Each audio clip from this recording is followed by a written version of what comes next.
抱着回馈社会、照顾乡里精神的高雄明星更替公司，因为本身是官电大头人，伫今年11月中，接到乐里社区关怀据点蔡理事长的批件，希望公司用个帮忙关注爱心服务车。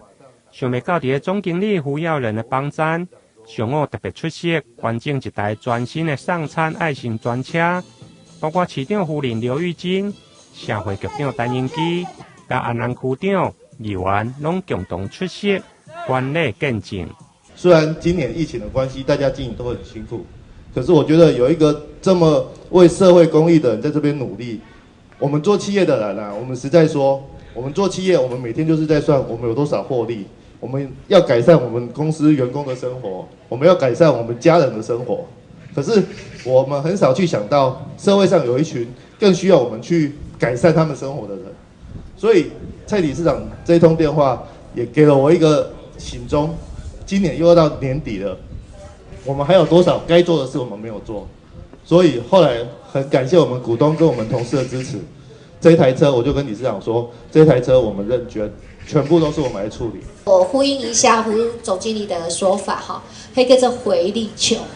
就好像一个伞的球出去，弹出去，对你的球安尼弹出去了后。你付出了，你贡献的，其实那个正向的力量，它就会回到你的身上。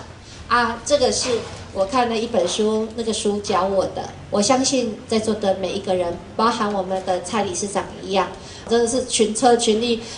非常的用心哈。那有这台我们的很好的这个货车哈，对我们的鹿儿里哈，还有我们的社区，在这个发展上会有很大的一个帮助啦。安南乐里社区关怀据点对民国97年办理独居长者加低收入户的送餐服务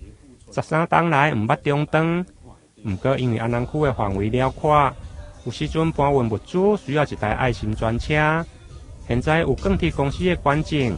乐里社区发展协会理事长蔡丁进表示，